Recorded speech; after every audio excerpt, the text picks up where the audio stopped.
Merci. Bonjour, pardonnez-moi, je ne parle pas français. I'm Kevin Brennan. I'm IIBA's Chief Business Analyst, and my role at IIBA includes a lot of work around developing the standards. So I'm here today to talk about the latest version of our standard for the profession of business analysis, the business analysis body of knowledge, what we've changed, why we've changed it, and what that means for the profession of business analysis worldwide.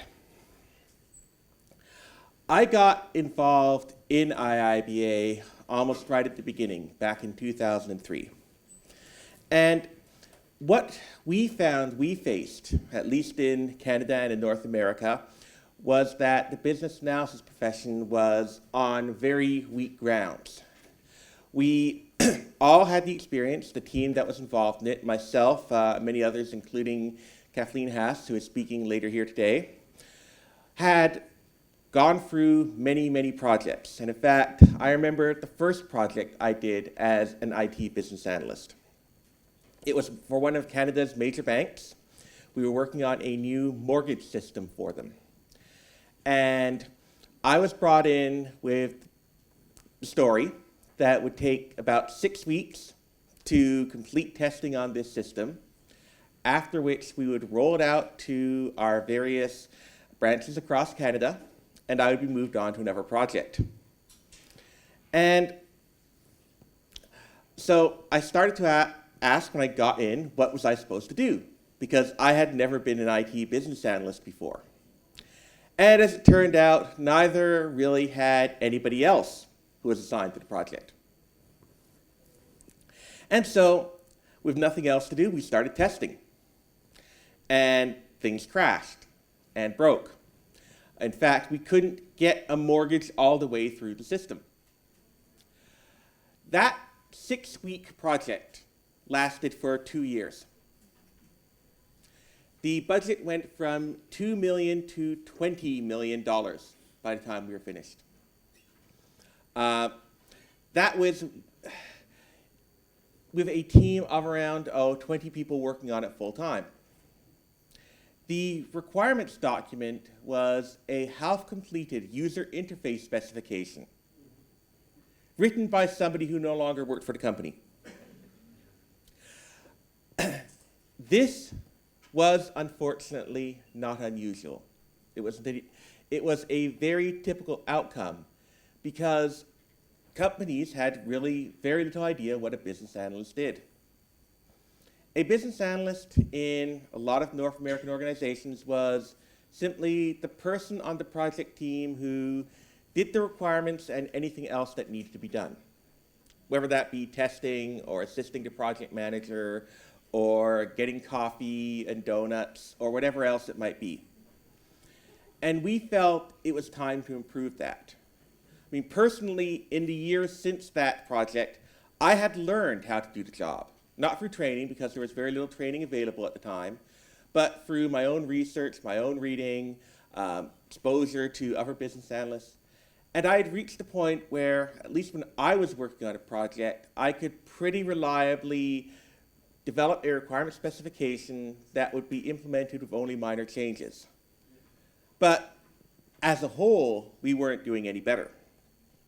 And so we sat down and began the development of the Babok guide. And as it turned out, as business analysts, we were perhaps not the greatest project managers. We originally estimated that would take us about a year to write. It ended up taking 5 and going through multiple revisions along the way, with a lot of feedback from different people in the community, different organizations. But in 2009, we got to the current edition, version 2. And version 2 is now available in 5 different languages.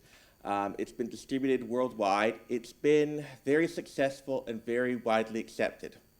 But, like everything else, it needs to be changed and updated. It needs to stay current. Because we've had the benefit of a number of years of looking at this material, working with this material, collecting feedback on what's right and wrong from people around the world. And we've seen change in the way organizations change. Agile, for instance, and agile development methodologies were still fairly on the edge when we wrote version 2, because that work was done primarily in 2007 and 2008. I had worked in an Agile team by then. I had been exposed to Agile projects and Agile concepts, but they certainly weren't what most companies were doing. Now, when I go into organizations, I find that most companies have at least one Agile project or effort underway. They're at least looking at it or considering it. We've seen a growth of interest in process and process management. We've seen increased demand for strategic thinking and enterprise business analysis. And all of those mean that it's time for us to incorporate those concepts into the core of the business analysis body of knowledge so that we can build on them and grow and improve the way we do business analysis.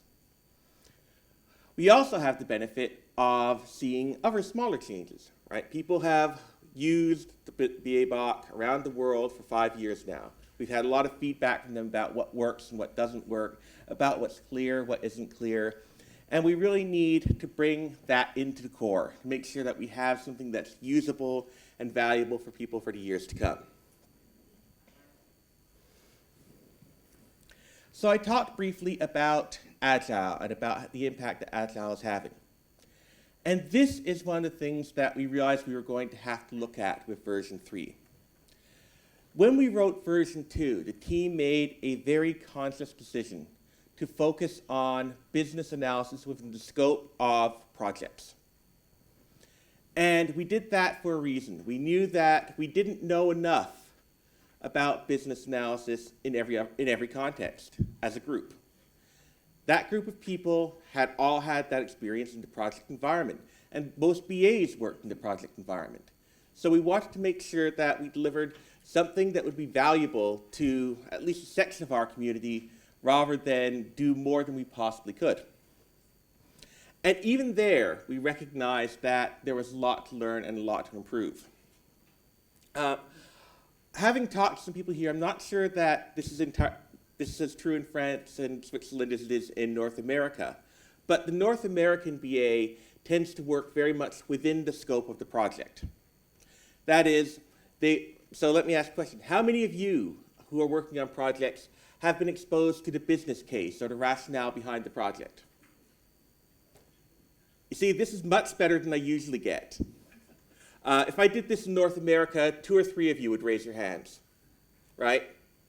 And that's one of the challenges that we still see today, is that a lot of BAs work entirely within the scope of the project. They are given a defined solution, which they then have to expand on and detail.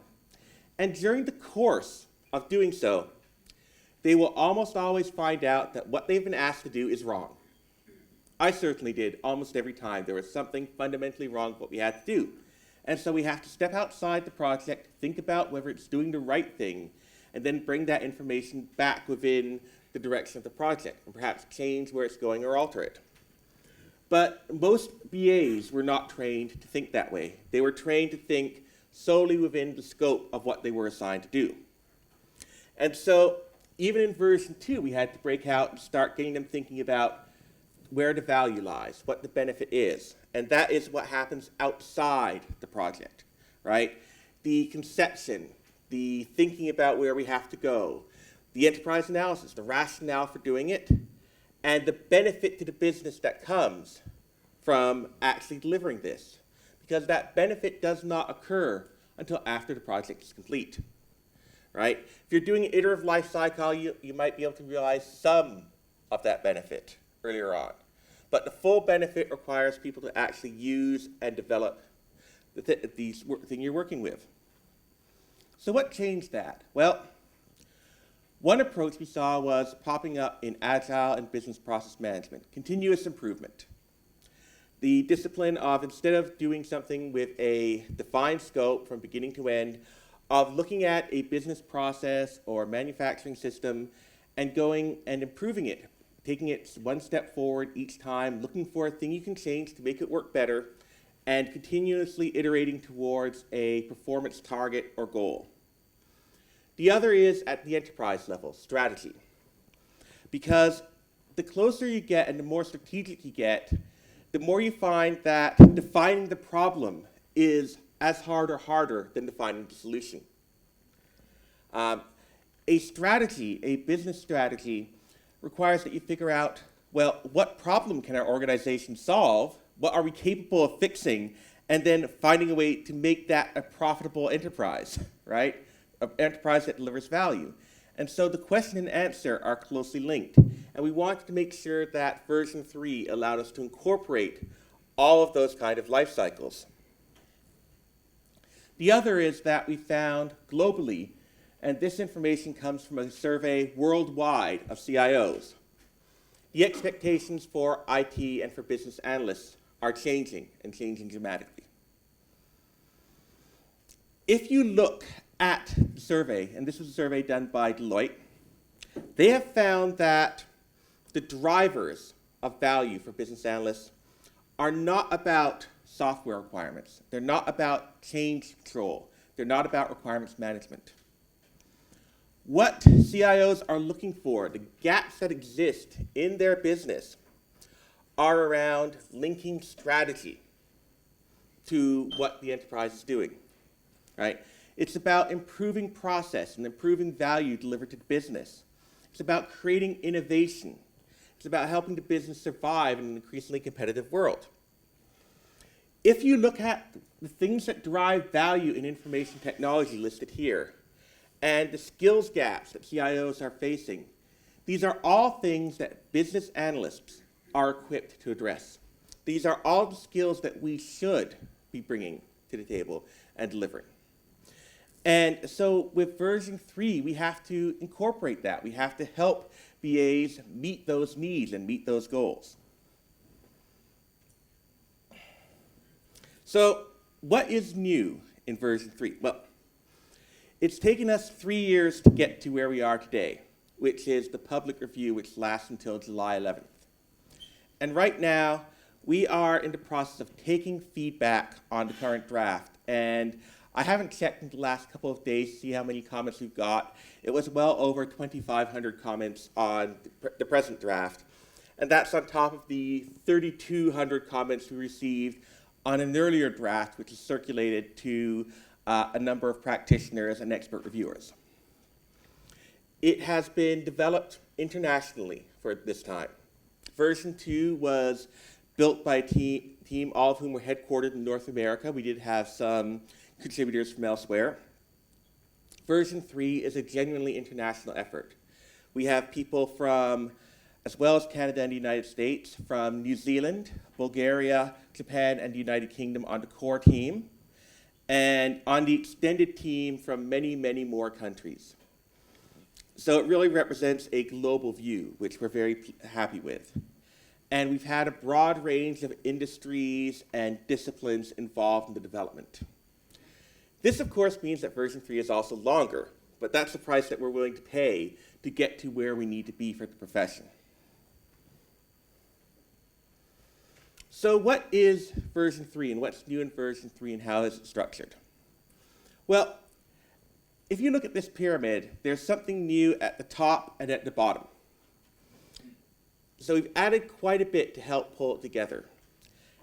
At the core, we've built a core concept model, a set of 6 things that business analysts need to understand no matter what situation or what kind of business analysis work they're doing at a very high level. And then many of our other concepts, ideas, and terminology are derived from those 6 core concepts. The reason we did that is, of course, that we talk about unifying and pulling together many different disciplines, many different approaches. And to do that, we needed a common terminology and common language. Then we look at how